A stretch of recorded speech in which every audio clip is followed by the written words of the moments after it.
네, 반갑습니다. 네, 오늘 지난주보다 조금 더 오신 것 같네요. 예, 감사합니다. 혹시 지난주 강의를 안 들으셨는데 오늘 처음 오신 분 계신가요? 예. 뭐 정지하는 건 아니고 혹시 제가 어느 정도 계시는가? 예, 예, 감사합니다. 이런 분들이 정말 은혜 받을 분들이에요. 예, 정말. 그러니까 한 주 안 왔으면 이렇게 제껴버릴 수 있는데 이렇게 또 뒤늦게 또 회개하고 통회 자국하고 왔다는 건 정말 은혜 많이 이렇게 받을 분들입니다. 아무튼 와주셔서 너무 감사하고, 혹시나 이제 또 강의안 다 받으셨을 텐데 혹시 PDF로 좀 필요하신 분들은 제가 이제 대학부도 그렇고 청년부도 그렇고 리더 카톡방에 제가 좀 올려놨습니다. 리더가 아니신 분들은 리더한테 좀 전달해 달라고 좀 이렇게 해주시고, 네, PDF 필요하신 분들은 PDF로 보셔도 좋고, 네, 종이로 하실 분들은 네, 이렇게 잘 저기 하시면 되겠습니다. 자, 오늘은 우리가 어떤 성경을 보는가, 디도서를 볼 겁니다. 원래는 제 오늘 계획이 뭐였냐면요, 디도서하고 디모데 전후서까지 해서 오늘 끝내는 거였어요.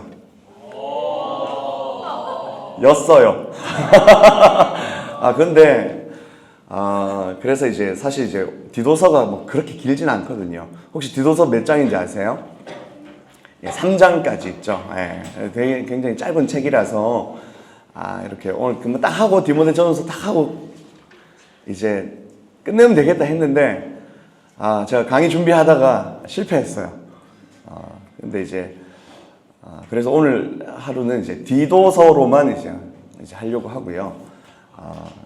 미리 좀 광고를 좀 드리겠습니다만은 제가 다음 주에 조금 이제 출타를 합니다. 그래서 마지막 마지막 강의는 다다음 주 11시에 한다는 거 기억해 주시고, 그때 이제 디모데 전후서를 하면서 이제 대장정의 바울 서신 13권에 이제 저거를 마무리하도록 하겠습니다. 자, 오늘은 디도서, 원래는 묻어서 끝내버리려고 했던, 그만큼 양이 많지 않다는 뜻이죠.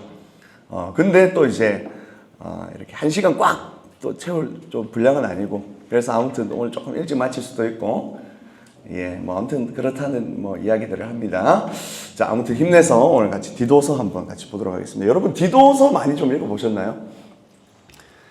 그렇게 많이 손이 가는 책은 아닙니다. 그렇죠?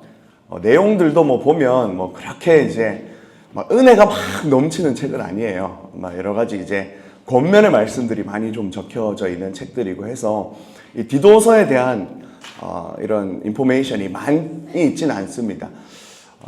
이제 사도 바울이 책을 이제 말씀드렸듯이 바울 서신 13권을 썼거든요. 그런데 이제 사역 초기부터 해서 이제 쭉 썼을 거 아니에요. 아마 이제 사도 바울이 이제 다메섹 도상에서 예수님 만났을 그때를 이제 좀 역사적인 학자들은 아마 이제 AD 한 32년 정도로 봅니다. 우리가 역사적으로 좀 따지면 좀 계산해 보니까 예수님 이제 탄생이 원래 AD 1년인데 그것보다는 조금 더 이제 계산을 잘못해가지고 아마 한 BC 4년 정도로 예수님의 탄생을 보거든요. 그래서 아무튼 이 사도 바울이 다메섹 도상에서 예수님을 딱 만났을 때를 AD 한 32년 정도로 봐요. 그리고 나서 이제 14년 동안 아라비아 광야에서 이제 이렇게 보내다가 이제 1차, 2차, 3차, 4차 전도 여행을 한다. 지난주에도 얘기 대충 들으셨죠? 네. 자, 그래서 이제 갔다 오면 책을 한 권씩 썼어요. 1차 전도 여행을 다녀오고 나서 무슨 책을 썼냐면 갈라디아서를 썼습니다. 한 권을 딱 썼고요. 그리고 2차 전도 여행 이후에 데살로니가 전서와 후서를 씁니다. 2권의 책을 씁니다. 그리고 나서 3차 전도 여행을 하고 나서 몇 권 썼을까요? 지금 숫자대로 가고 있죠? 3권 썼습니다. 고린도 전후서와 로마서를 썼어요. 자, 그리고 나서 이제 사도 바울이 1차, 2차, 3차 전도 여행하고 나서 어떻게 됩니까? 그렇죠. 감옥에 가죠. 감사합니다. 역시 남예지. 우리 큐티 저거에도 이렇게 에이스 역할을 좀 해주셨는데 감사합니다. 감옥에 가죠. 그래서 그 가이사랴 감옥에서 2년, 그리고 로마 감옥에서 2년 해서 총 4년의 감옥 생활을 합니다. 요때 감옥에서 딱 있으면서 쓴 책이 4권 있습니다. 우리가 저거 뭐죠? 옥중서신이라고 그렇게 이야기를 하죠. 그래서 에베소서, 빌립보서, 골로새서, 빌레몬서까지 이렇게 4권의 옥중서신을 쓰게 됩니다. 자, 그리고 나서 사도 바울이 죽었느냐? 그렇진 않아요. 잠깐 풀려나는 기간이 있습니다. 자, 로마 감옥에 갇혀 있다가 사도 바울이 잠깐 이제 석방이 돼서 이렇게 조금 이제 자기가 전도 여행을 했던 이 교회들을 돌아볼 수 있는 시기들이 조금 있었어요. 그래서 이제 그때 돌아다니면서 이제 자기가 전도해서 이제 교회를 세워뒀던 것이 어떤 이제 상황으로 흘러가고 있는지도 돌아보기도 하고, 이제 다음 주에 배울 겁니다만은 이제 그 당시에 이제 디모데가 에베소 교회에서 사역을 하고 있었거든요. 그래서 에베소로 가서 디모데를 잠깐 만나기도 하고, 그리고 이제 로마로 압송돼 오다가 중간에 그레데 섬에 이제 파선해가지고 거기 이렇게 잠깐 들리거든요. 그때도 사도 바울이 그레데 섬에 이 교회를 세웠었어요. 그래서 여기에 교회들이 잘 되고 있는가를 보기 위해서 그레데 섬도 잠깐 들립니다. 그리고 나서 이제 교회들을 딱 돌아보니까 잘 되는 교회가 있을 것이고 반대로 조금 안 되는 교회도 있을 것 아니에요. 그래서 그런 교회들에게 이제 편지를 써야 되겠다라고 해서 그 교회의 지도자로 세워놨던 2사람에게 편지를 씁니다. 그리고 에베소에 있었던 이 디모데에게 디모데 전서와 후서를 쓰고요. 그리고 오늘 우리가 배울 그레데 섬의 지도자로 세워져 있었던 디도라는 사람에게 편지를 쓰게 됩니다. 요 3권의 책은요, 목회서신이라고 하거든요. 이 디도와 이 디모데가 목회자였기 때문에 목회자가 목회자에게 쓰는 편지라고 해서 목회서신이라고 합니다. 그래서 이제 사도 바울이 진짜 마지막 찐막으로 이제 쓴 편지가 요 3권의 목회서신, 디모데 전후서와 디도서라고 그렇게 볼 수가 있겠습니다. 자, 그래서 오늘 요 디도서를 보고 다다음 주에 디모데 전후서까지 마무리를 좀 해보도록 하겠습니다. 자, 그레데 섬은 사도 바울이 아까도 말했듯이 로마 감옥으로 끌려가다가 파선해서 잠깐 들렸어요. 그리고 그곳에서 뭐 여러 가지 좀 이제 사건들이 좀 있었어요. 그런데 거기서 또 이제 잠깐의 짬을 내어서 복음을 전파합니다. 그래서 교회를 세우고 이렇게 나왔는데 잠깐 있다 보니까 교회가 조직이 전혀 안 돼 있는 거예요. 복음을 딱 들은 사람들은 이제 마음은 뜨거워서 딱 모여 있었는데 그러다 보면 이제 사실은 뭐가 없냐면 질서가 없어요. 다 같이 이렇게 모였는데 여러분 중에 아무도 리더가 없는 거야. 그러니까 이제 소그룹 모임 하려고 하는데 네가 인도해라 하면서 서로 막 미루고 있는 거야. 리더도 없고 그 교회에 이제 장로도 없고 뭐 이제 조직 자체가 아예 없는 거예요. 근데 그 상태로 이제 그레데 섬에 있었던 교회들이 조금 이제 계속 흘러오고 있었던 겁니다. 사도 바울이 보기에는 이 상태가 굉장히 좋지 않아서 디도라는 지도자를 보내서 네가 가서 교회를 좀 개척은 되어 있으니까 교회를 잘 조직을 해라. 거기에 리더들도 좀 세우고 훈련들도 좀 하고 리더들을 세울 때 이런 모습으로 준비된 사람들을 세우라라고 한 책이 바로 이 디도서입니다. 자, 그러면 우리 이제 디도와 이 편지를 받게 되는 그레데 섬은 어떤 곳인지를 우리가 조금 나눠보면서 우리 한번 같이 말씀 좀 나눠보도록 하겠습니다. 자, 먼저 우리 강의안 좀 보시고요. 자, 누가 썼습니까? 네, 사도 바울이 썼습니다. 자, 바울을 대신해서 그레데 섬의 교회를 조직하고 감독하는 막중한 임무를 맡은 동역자 디도에게 쓴 편지다라고 그렇게 이야기를 합니다. 자, 그러면 수신인은 디도이죠. 자, 디도는 바울 서신에서 디도서를 제외하고 한 10번 정도 등장해요. 많을까요, 적을까요? 굉장히 많은 이제 적입니다. 사도 바울이 이제 각 교회들마다 이렇게 편지를 쓰고 보통 그쪽에 있는 사람들의 이름을 이제 언급하거든요. 문안 인사를 하거나 이렇게 이야기를 하는데 거기마다 항상 들어가는 사람이 있어요. 누구였냐면 디도입니다. 디도 한 10번 정도가 언급이 되는데 사도 바울이 13권의 편지에 거의 10번을 등장하니까 거의 모든 편지에 디도의 이름이 다 언급이 되어 있는 겁니다. 이 디도는요, 사도 바울에게 이제 복음을 듣고 이제 그리스도인이 된 사람이고, 사도 바울이 이제 2명을 영적 아들이라고 그렇게 이야기했거든요. 결혼 안 했잖아요. 결혼 안 해서 독신이었는데 영적으로 낳은 아들, 내 아들이다라고 그렇게 표현한 사람이 2명이에요. 디모데와 디도. 그 중에 한 사람입니다. 자, 그리고 이 사람은 누구였냐면 헬라인이었어요. 헬라인이란 말은 뭡니까? 이방인이란 뜻이죠. 자, 원래는 이 사람이 안디옥 출신이라고 합니다. 안디옥 출신. 그리고 바울을 만나기 전에는 그리스 철학을 공부했던 사람이고, 그리고 시문학, 시학을 공부했던 사람이에요. 그러니까 그리스 이 문화에도 굉장히 지식이 좀 있었고, 그런 쪽으로 이제 헬라 사람들과 말이 잘 통하는 사람이었습니다.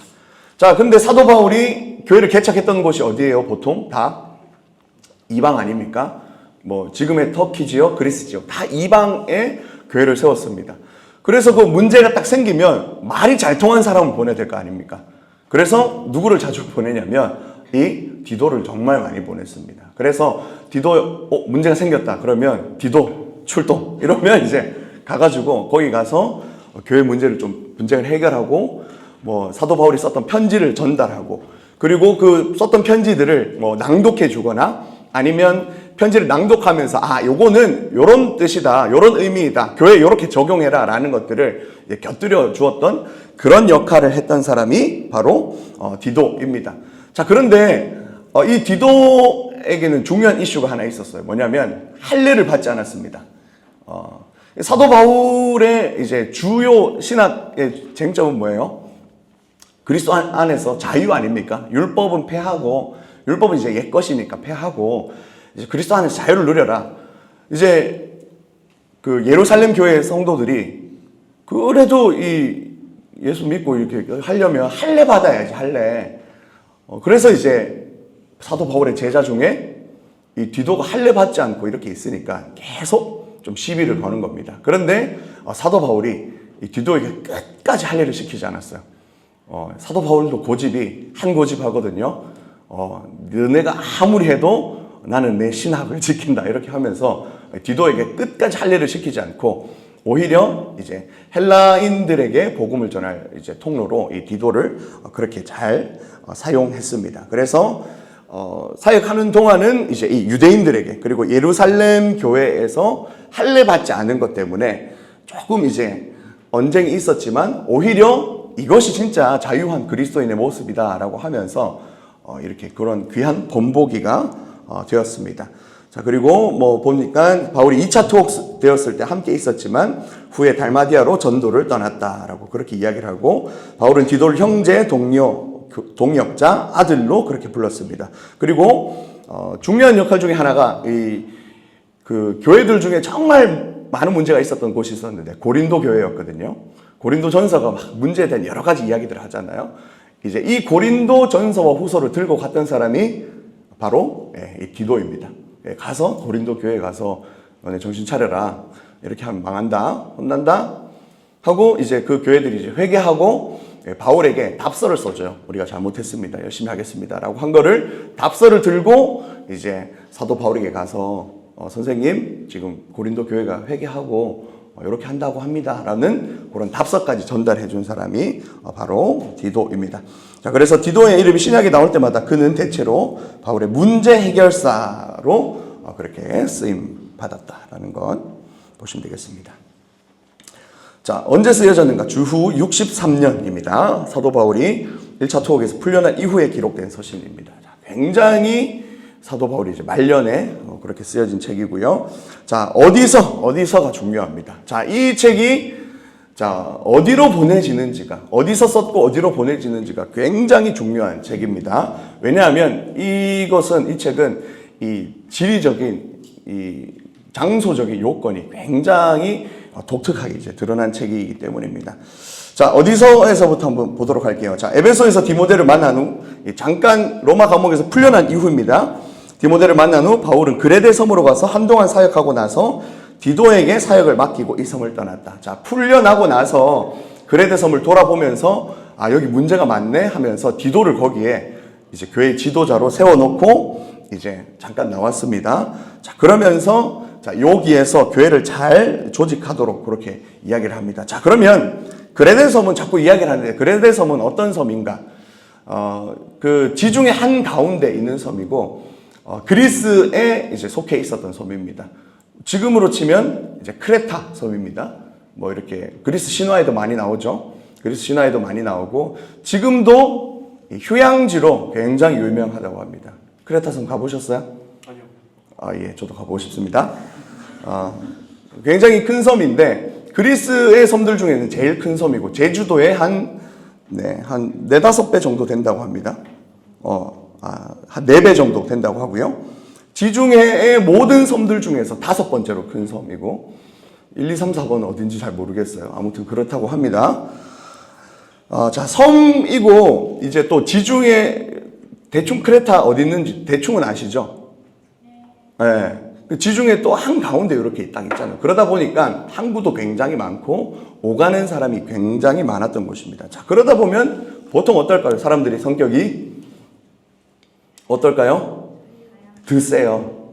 예.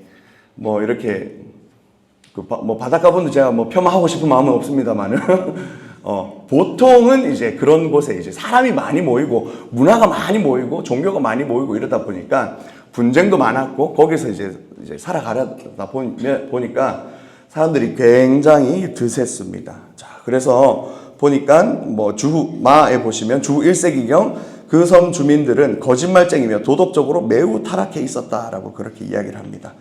자, 그레데 사람처럼 행동한다라는 말이 거짓말한다라는 뜻으로 사용되어졌대요. 헬라어로 거짓말쟁이라는 말이 단어가 뭐냐면 크레티조입니다. 크레티조. 그러니까 이 크레타 섬 사람 같다라는 뜻이에요. 그러니까 너 크레타 섬 사람 같아 가면 너 거짓말쟁이야 이런 말이야. 얼마나 이 사람들이 거짓말을 많이 했으면 그 헬라어 단어 자체가 거짓말쟁이는 크레티조입니다. 성경을 한번 찾아볼게요. 디도서 한번 찾아보겠습니다. 디도서 1장 12절 말씀 한번 찾아볼게요.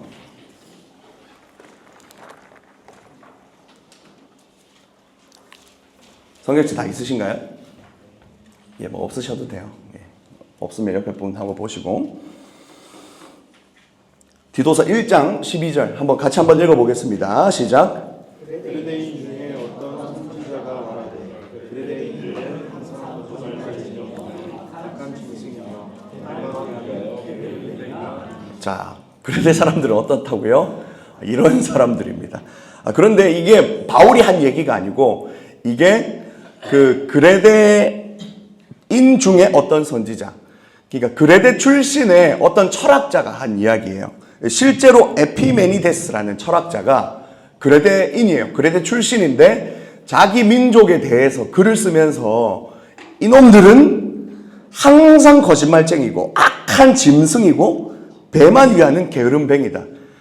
자기가 자기 동족한테 얼마나 질렸으면 우리 막 옛날에 막 이제 그런 것들 있잖아요. 막 이제 일제시대 때 막 괜히 이제 일본 앞자리 했던 사람들은 막 조선 놈들은 하면서 막 비하하고 했던 그런 것처럼 이 에피메니데스라는 사람이 자기 동족을 보면서 이것들은 진짜 짐승 같은 놈들이다. 맨날 거짓말만 하고 그런 이야기다라고 그렇게 이야기합니다. 악한 짐승이다라는 말이 이제 어떤 말이냐면 야생 짐승이다라는 거예요. 말이거든요. 그러니까 길들여지지 않고 그저 풀어두면 자기 마음대로 자기 욕구만 위하는 그런 사람이다라는 거예요. 근데 사도 바울이 그 글을 지금 자기가 이 그레데 보내는 편지에 인용을 하고 있는 거예요. 그렇다는 말은 사도 바울이 어떻게 느꼈다는 겁니까? 역시나 내가 여기 가서 보니까 역시나 이 그레데 놈들은 진짜 정말 장난 아니더라 라는 말을 지금 하고 있는 겁니다. 그래서 이제 자기가 근데 그 말 하기가 좀 그렇잖아요. 흉악하더라 이 말 좀 그러니까 그레데 사람이 했던 그 말을 인용해가지고 이제 그 이야기를 하고 있는 겁니다. 그러면서 이 사람들은 악한 짐승, 야생 짐승이다. 조금만 놔둬도 이 사람들은 자기 마음대로 행하는 그런 사람이다라고 그렇게 이야기를 합니다. 그러면서 자 한번 볼게요. 자기 배만 위하는 사람이다. 그러니까 조금이라도 자기에게 유익이 있으면 무슨 짓이든지 하는 거예요. 조금 이제 강한 사람 같고 자기에게 유익을 줄 수 있는 사람 같으면 가서 이제 간도 쓸개도 다 빼주고 거짓말로 막 이렇게 해가지고 자기가 원하는 것들을 다 얻어내는 사람이고, 자 반대로 자기에게 유익이 없으면 어떻게 할까요? 자기에게 유익이 없으면 그것이 아무리 좋은 일이라도 아무리 중요한 일이라도 그냥 얼굴 싹 닫고 돌아서 버리는 겁니다. 그리고 이런 습성들이 교회 안에도 들어왔어요. 그래서 하나님의 일이라 해도 교회 안에서 분명히 이제 리더로 섬기고 있고 막 이렇게 해요. 그런데 그 사람들이 자기한테 유익이 없으면, 자 우리 이거 교회에서 이거 해야 됩니다. 우리 이제 봄 이제 양육해요. 와서 특강도 좀 들으시고 이렇게 구약 파노라마도 듣고 종말론도 듣고 하세요 했는데, 다 이 사람들이 계산해 보는 거예요. 나한테 유익이 없을 것 같다라고 딱 생각하면 그게 하나님의 일이라 해도 그냥 입 싹 닫고 이제 아무도 참여를 하지 않는 겁니다. 굉장히 목회하기가 쉬운 곳이었을까요? 어려운 곳이었을까요? 어려운 곳이었습니다. 리더로 섬기기도 이곳에서 뭔가 이제 교회를 세우고 이렇게 하는 것이 정말로 힘든 그곳이었습니다. 그래서 여기는 보통 사람이 가서는 안 되고 정말 문제 해결사, 내가 가지고 있는 나의 제일 날카로운 칼을 잘 이렇게 보내야 되겠다, 아끼는 칼을 보내야 되겠다 해서 이 디도를 보낸 겁니다. 그러면서 디도한테 보내면서 그냥 보내면 안 되겠죠. 정말 신신당부를 하는 겁니다. 디도야, 여기는 정말 숭악한 놈들이 모여있는 곳이니까 정신 똑바로 차리고 단지 챙기고, 자 여기 가면 요런 일들을 해라. 일꾼들을 세울 때 요렇게 해라 라는 것입니다. 그래서 이제 보면 이제 직분에 대한 이야기들을 굉장히 많이 해요. 그렇죠? 뭐 우리가 아마 그래도 한 번씩은 다 읽어보셨을 거예요. 뭐 장로에 대한 이야기, 뭐 가정에 대한 이야기, 이런 것들을 합니다. 그래서 너희가 직분자를 세울 때 이런 기준에 맞춰서 세워야 교회가 건강하게 세워질 수 있다라고 합니다. 자, 그러면서 자 여기에서 이제 제일 많이 등장하는 게 뭐냐면 장로에 대한 이야기입니다. 여기 나오는 이 장로는요, 지금의 장로님하고는 조금 다릅니다. 자, 그레데 섬 안에 이제 섬 이렇게가 하나 있고, 그리고 그 안에 여러 이제 군데 이제 점조직처럼 교회들이 많이 이제 개척이 돼 있었어요. 그리고 그곳에 이제 이 개척교회에 각각의 목사들이 있었을 거 아니에요. 그런데 이때 당시에는 아직 목사라는 제도 자체가 없었어요. 그래서 이제 그곳에 지금의 목회자의 역할을 했던 사람들이 있는데 그 사람들이 누구냐면 장로들입니다. 그래서 여기 나오는 이 장로는 목회자라고 보시면 돼요. 그리고 이 장로들을 전체적으로 통솔하는 사람, 그레데에 있는 모든 교회들을 한 번에 통솔하는 사람이 있는데 그 사람이 누구냐면 감독입니다. 뭐 지금은 우리 교단에서는 없고 저기 감리교 가면 감독님이 계시죠. 우리로 치면은 총회장 같은 역할을 해요, 이 감독님이. 그런데 이제 여기 당시에 이 그레데 섬의 감독이 누구냐면 바로 디도입니다. 그래서 디도가 감독으로 그레데 전체 섬을 이제 관장을 하고 그 밑에 각 교회마다 지금의 목회자 역할인 장로들을 세우는 그런 역할을 하는 겁니다. 자, 그러면 이 장로를 세울 때 어떤 기준으로 세우라고 이야기하는지 우리 잠깐만 좀 살펴보도록 하겠습니다. 이걸 좀 살펴봐야 지금 이 교회의 실태가 어떻구나라는 것을 좀 알 수 있게 됩니다. 자, 디도서 우리 한번 그대로 펴서 한번 보도록 하겠습니다. 자, 디도서 무슨 소리가 자꾸 나죠? 네, 감사합니다. 그냥 해도 되겠죠? 자, 여기서 이제 한번 보도록 하겠습니다. 자, 6절 한번 보도록 하겠습니다. 6절, 7절까지 6절, 7절 먼저 한번 보도록 하겠습니다. 시작. 자, 책망할 것이 없고 한 아내의 남편이며 방탕하다는 비난을 받거나 불순종하는 일이 없는 믿는 자녀를 둔 자라야 할지니라. 자, 감독은 하나님의 청지기로서 책망할 것이 없고 제 고집대로 하지 아니하며 급히 분내지 아니하며 술을 즐기지 아니하며 구타하지 아니하며 더러운 이득을 탐하지 아니하며 라고 이렇게 이야기를 합니다. 자, 먼저 이 교회 장로와 감독을 세울 때 몇 가지 이야기를 하고 있습니다. 자, 6절 제일 앞에 뭐라고 이야기합니까? 책망할 것이 없고 한 아내의 남편이며 라고 그렇게 이야기를 합니다. 자, 이 말은 무슨 말이냐면 결혼을 한 번만 한 사람을 해라 라는 말이에요. 그 말은 첩을 두지 않는 사람, 결혼을 여러 번 해서 첩을 두지 않는 그 사람을 뽑아라 라고 이야기합니다. 왜 이 이야기 할까요? 아니, 지금 여기에 이런 일이 일어나고 있다는 거예요. 그래서 너네가 교회 목사님 뽑을 때는, 너네 요번에 교회 목사님 뽑을 때는 아내를 한 분만, 결혼을 한 번만 한 분을 뽑아라 라고 이야기를 하는 거예요. 지금으로 치면 굉장히 좀 희한하죠. 다음번 청년 공동체 목사를 뽑을 때는 첩을 두지 않고 한 번만 결혼한 분을 뽑으세요 라고. 뭔가 좀 이상하지 않습니까? 그런데 그 일이 지금 그레데에 있는 교회 안에 일어나고 있다라는 겁니다. 그 뒤에도 한번 볼까요? 감독 아까 뭐라고 했어요? 전체 교회를 관장하는 분입니다. 자, 하나님의 청지기로서 책망할 것이 없고 고집대로 하지 않고 급히 분내지 아니하고 술을 즐기지 아니하고 구타하지 아니하며 더러운 이득을 탐하지 아니하며, 이런 일이 지금 일어나고 있다는 거예요. 이번에 교회 목사님 뽑을 때는 술 안 먹는 분으로 뽑으세요 라는 겁니다.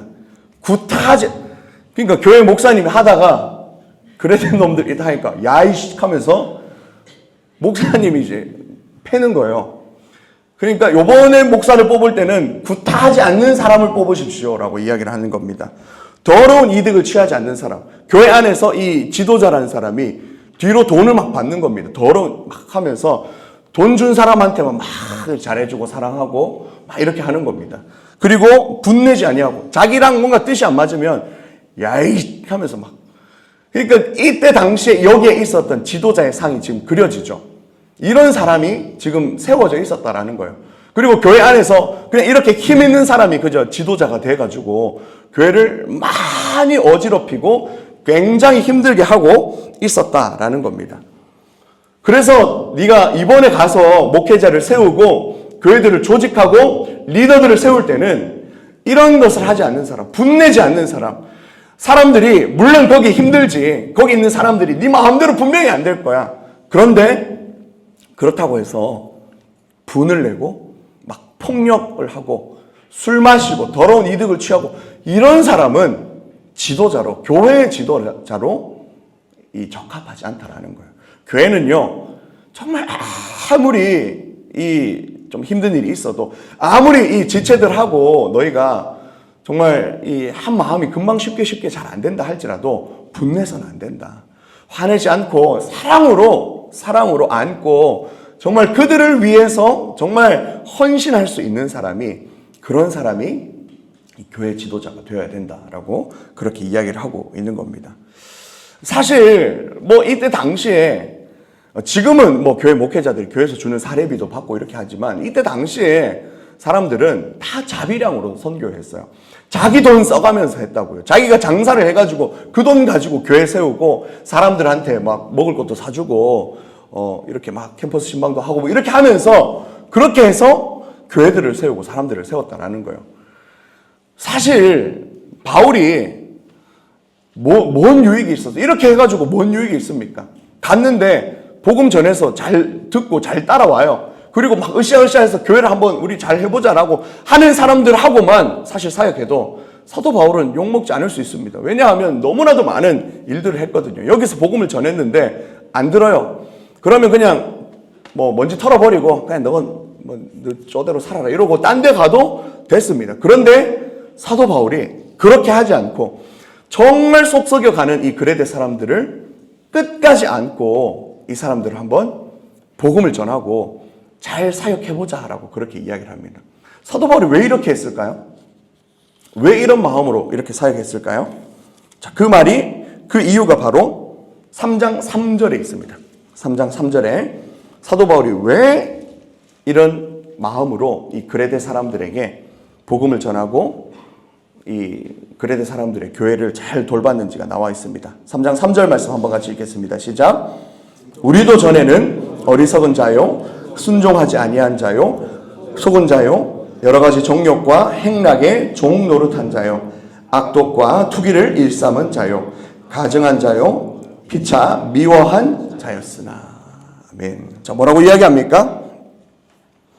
우리도 전에는 우리도 이런 놈들이었다라고 그렇게 이야기를 합니다. 그러니까 사도 바울이 지금 그레데 사람들에 대해서 이야기를 하면서 야, 거짓말쟁이고 자기 배만 위하고 게으름뱅이고 악한 놈들이다라고 이야기한 것은 그레데인들을 욕하려고 그렇게 이야기한 게 아니에요. 무슨 말이냐면 우리도 이런 놈들이었다. 우리도 복음을 받아들이기 전에는, 우리도 예수님께서 우리의 삶을 안아주시기 전에는 우리도 이 그레데 놈들처럼 똑같이 악한 놈들이었고, 똑같이 우리 배만 위하는 놈들이었고, 똑같이 게으름뱅이들이었다. 그런 우리를 하나님이 안아주시지 않았느냐. 그런 우리에게 하나님의 복음이 임해서 우리가 완전히 변화한 삶을 살지 않았느냐. 우리도 전에는 그랬다. 그러니 너도 그 은혜를 입은 자니 이 그레데 놈들, 그래, 힘들 수 있지. 때려치우고 그냥 다른 데로 가고 싶을 수도 있지. 그런데 그래도 네가 정말 그리스도의 그 사랑으로 이 그레데 사람들을 잘 양육하고 그들을 목회해봐라 라는 그 마음으로 이 편지를 쓰고 있는 겁니다. 굉장히 힘든 그곳에서 그리스도의 사랑을 전하라고. 이게 정말 진짜 뭡니까? 이게 복음이죠. 뭐 가서 예수님이 우리 위해 죽었습니다. 십자. 뭐 물론 이렇게 말로 전하는 복음도 있지만 이렇게 살아가는 게 진짜 복음이다라는 겁니다. 그래서 디도에게 쓴 이 편지가 사실은 우리 모두에게 쓰는 편지예요. 하나님이 그냥 사실 어떻게 보면 바울이 디도 개인에게 보내는 편지 아닙니까? 우리가 이거 왜 봅니까? 우리 목회자도 아닌데. 사실은 우리가 이 대상이에요. 우리가 다 똑같은 사람입니다. 그래서 이 디도서가 성경에 있고 우리가 이 책을 읽고 우리가 이 안에서 그리스도의 사랑과 복음을 느낄 수 있어야 된다라는 겁니다. 자, 디도 그 다음 절 3장 4절과 5절도 한번 같이 읽어보도록 하겠습니다. 4절과 5절입니다. 언제 우리가 변화되는가? 4절 5절 시작.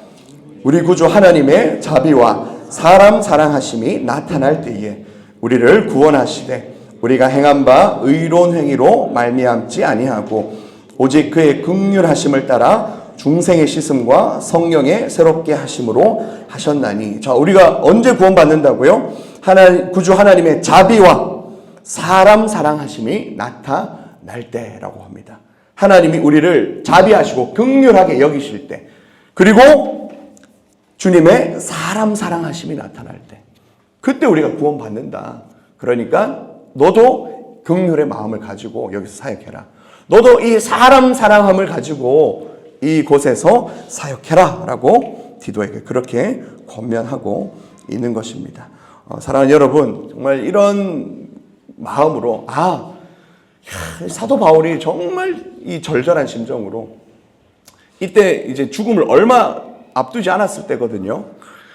얼마나 하고 싶은 말이 많았겠어요. 그런데 이 디도에게 정말 그때 정말 이게 복음이다.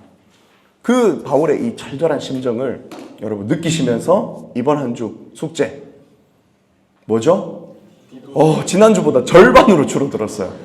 지난주 무려 6장이었거든요. 사실 내주면서 조금 죄송했는데 이번 주는 3장이에요. 3장. 큰일 났습니다. 여러분들. 일주일 동안 3장이면 조금 부담스러울 수 있는데 한 3번을 읽어야 될 것 같은데 아무튼 한 번만 읽고 오셔도 돼요. 대신에 사도 바울이 이런 마음으로 이 디도에게 편지를 썼구나라는 것을 여러분 생각하시면서 한번 읽어보시면 좋을 것 같습니다. 자, 어디서 계속 좀 보면요, 뭐 여러 가지 이야기들이 있는데 뭐 그레데 사람처럼 행동한다는 말은 거짓말한다라는 뜻으로 그렇게 사용되었다라고 이야기하고요. 자, 그러면 처음에 교회는 어떻게 세워졌는가? 아마도 학자들이 추측하기는 이제 사도 바울이 베드로가 오순절 설교할 때 그때 이제 그레데 섬에서 온 유대인들이 예수를 믿고 그레데 섬으로 가서 처음 이제 복음을 전했을 것이다. 그리고 바울이 로마로 가는 도중에 그레데 섬에 머무르면서 그때 이제 복음을 들었을 것이다라고 그렇게 이야기를 합니다. 자, 이 그레데 섬의 이제 중요한 이슈가 이제 사람들의 이제 흉악함이라고 했습니다. 두 번째 이슈도 하나 있었는데요. 뭐냐면 이 율법주의적인 가르침들이 이 교회에도 있었습니다. 자, 처음에 이제 예루살렘으로 갔었던 이제 유대인들, 이 유대인은 혈통적으로 유대인이 아닙니다. 유대교의 이 율법을 받아들이고 그렇게 살면은 유대인으로 인정을 해주는 거예요. 자, 그래서 이 그레데 섬 안에도 유대인들이 있었어요. 그래서 이제 그 예루살렘에 이제 1년에 3번씩 이렇게 오지 않습니까? 절기가 있을 때. 그때 이제 오순절에 왔다가 거기서 성령 받고 베드로가 이제 설교 이렇게 할 때 그때 이제 한 번에 3,000명 이렇게 믿고 5,000명도 믿고 그렇게 하잖아요. 그 3,000명 중에 누군가는 그레데 출신이었던 것 같아요. 그래서 복음을 듣고 이렇게 그레데 섬으로 돌아갑니다. 그런데 그때는 복음 듣고 이런 게 이제 3,000명을 한 번에 베드로가 이야기하니까 뭐 교리에 대해서 설명할 시간이 없잖아요. 이렇게 하면 안 된다. 이제 율법주의는 버려야 된다. 이런 거를 가르쳐 줄 시간이 없었잖아요. 그러니까 복음은 들었는데 돌아왔어요. 자기 삶은 정체성은 뭐예요? 그대로 유대인인 거예요.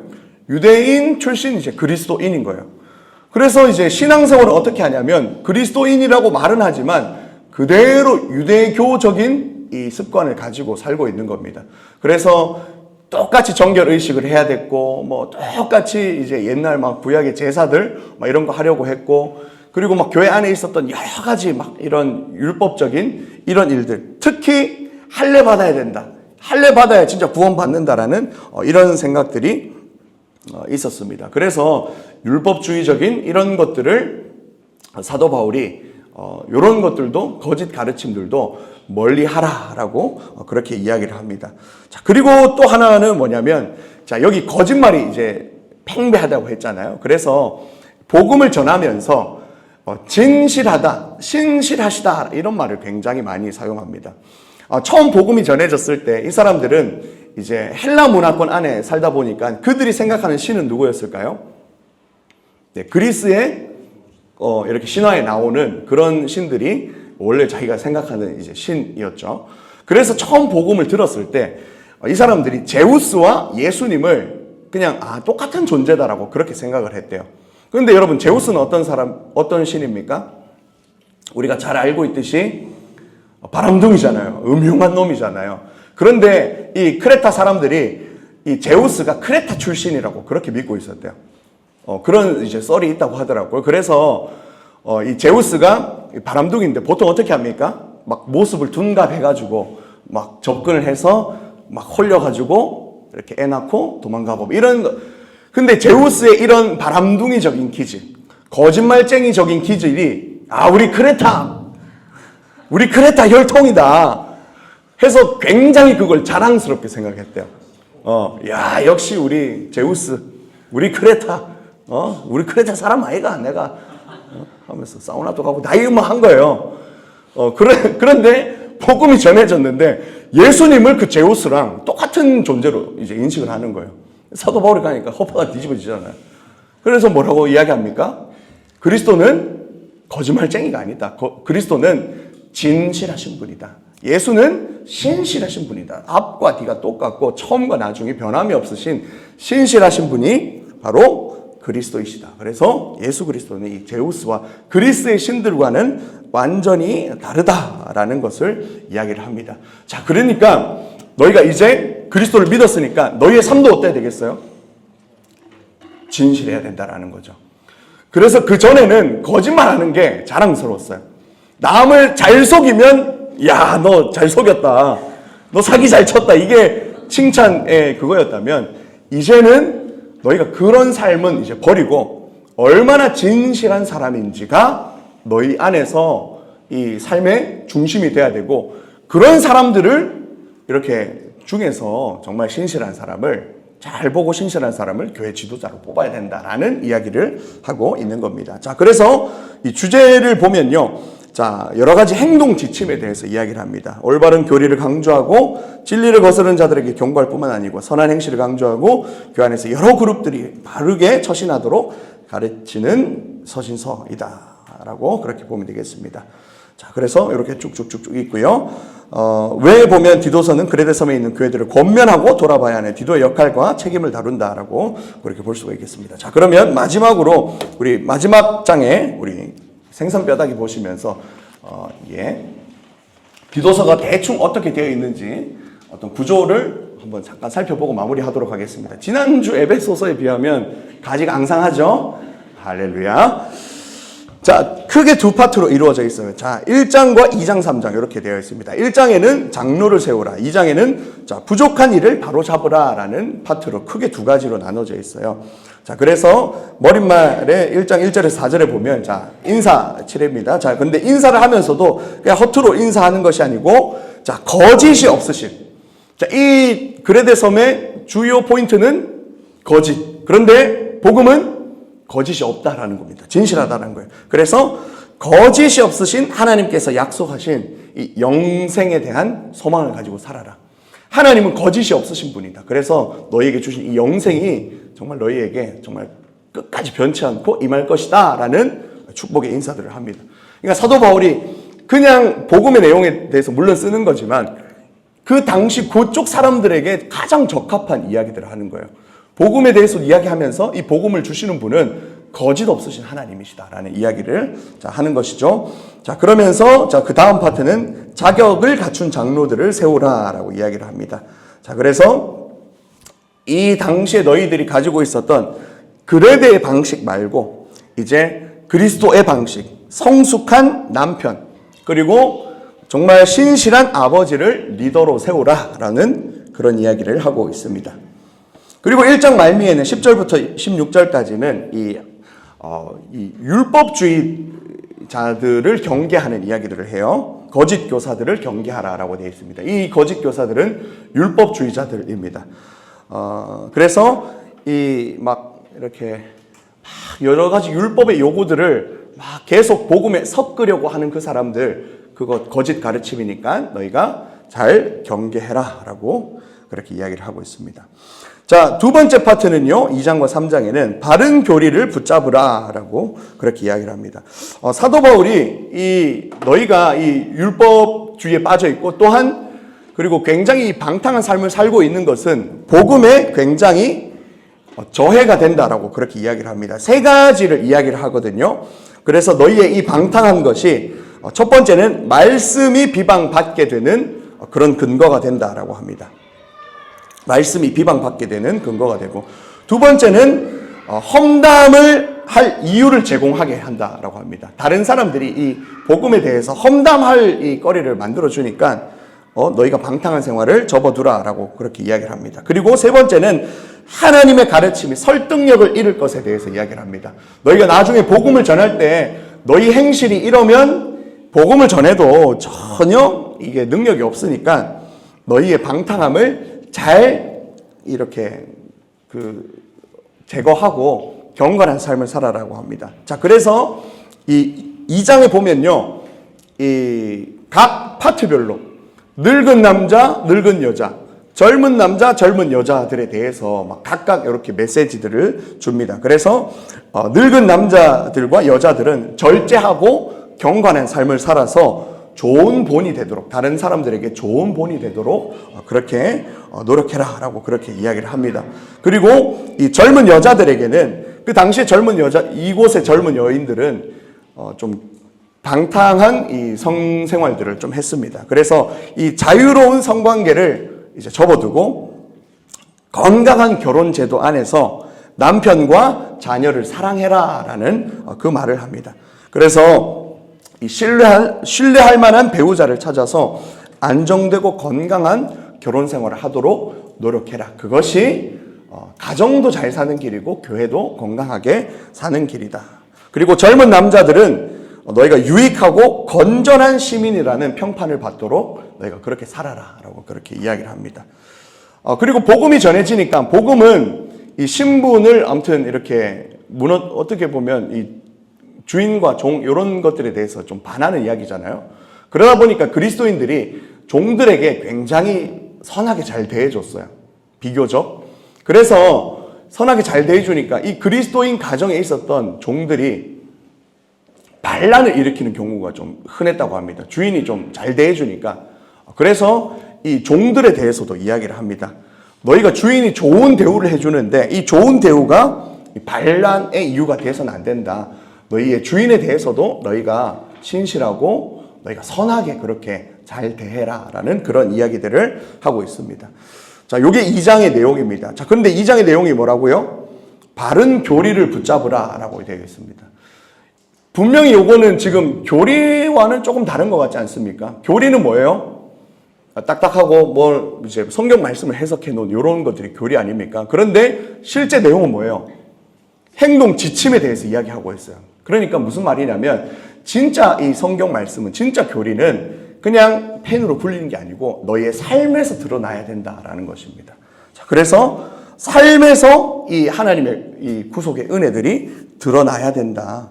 그게 정말 진짜 건강한 교리이고 건강한 교회 안의 가르침이다라고 그렇게 이야기를 합니다. 그리고 너희가 가지고 있는 이 그리스도인이라는 가치관이 너희의 삶에서 드러나야 된다. 그것을 가릴 만한 타락한 생활들, 무절제한 생활들을 다 접어두라라고 그렇게 이야기를 하고 있습니다. 자, 그리고 3장에는 너희가 선한 일을 계속해 나가라라고 그렇게 이야기를 합니다. 그래서 너희가 선한 시민으로서 살아가고, 특히 이제 3장 4절에서 7절에는 약간 운문의 형태로, 시의 형태로 적혀져 있습니다. 그래서 복음이라는 것이 무엇인지 아까 우리가 잠깐 읽었던 말씀이에요. 복음이 어떤 것인지에 대해서 시의 형태로 이 사도 바울이 이야기를 하고 있습니다. 그리고 나머지 이제 3장 12절부터 15절까지는 이제 디도에 대한 마지막 인사를 하고 있습니다. 자, 이 디도는요, 이렇게 해서 이제 우리가 이제 디도서를 다 살펴봤습니다. 디도는 그래서 이후에 어떻게 됐을까요? 네, 열심히 사역을 했습니다. 그리고 이제 역사학자 이제 유세비우스라는 사람이 이 기독교 초기 이제 역사에 대해서 이렇게 썼는데, 디도가 그레데 섬의 첫 번째 주교로 세워져서 늙어 죽을 때까지 그곳에서 사역을 했다라고 합니다. 그러니까 아마 평생을 이곳에서 이 사람들을 끌어안고 정말 복음을 전하고 교회들을 세워가면서 그렇게 살았다라고 그렇게 이야기를 하고 있습니다. 어떻게 보면 짧은 책이지만 굉장히 복음에 대해서 선명하게 드러나 있는 책이고, 그리고 복음을 들은 우리가 어떻게 살아야 되는지, 우리가 이후에 어떤 가정을 이루어 가야 될지, 어떤 교회를 이루어 가야 될지에 대한 아주 선명한 이 지침이 적혀져 있는 책이라고 볼 수가 있겠습니다. 그래서 이번 한 주간 우리 디도서 잘 한번 읽고 묵상해 보시고 우리의 삶에 적용해서 또 건강한 교회와 공동체를 세워갈 수 있고, 여러분의 가정들도 정말 건강하고 아름답게 세워갈 수 있는 저와 여러분의 삶이 되었으면 좋겠습니다. 기도하고 마무리하도록 하겠습니다. 하나님 아버지 감사합니다. 오늘 또 디도서의 말씀을 가지고 우리가 함께 귀한 또 은혜들을 나눕니다. 하나님, 이 안에 있었던 우리가 복음의 능력들을 우리가 체험한 자들이니 이 복음의 능력들을 삶에서 살아가게 하여 주옵시고, 정말 디도가 했던 것처럼 이 그레데 섬에 있었던 많은 사람들을 복음으로 안고 정말 그들을 사랑하며 복음을 전하는 귀한 삶 살아갈 수 있도록 하나님 은혜 더하여 주시옵소서. 또 내일 주일 예배가 있습니다. 우리 예배 가운데도 하나님 귀한 은혜를 발견하고 하나님 만나는 귀한 시간 되도록 하나님 함께 하시고 은혜를 더하여 주시옵소서. 감사드리며 모든 말씀 우리 주 예수님의 이름으로 기도드립니다. 아멘. 수고하셨습니다.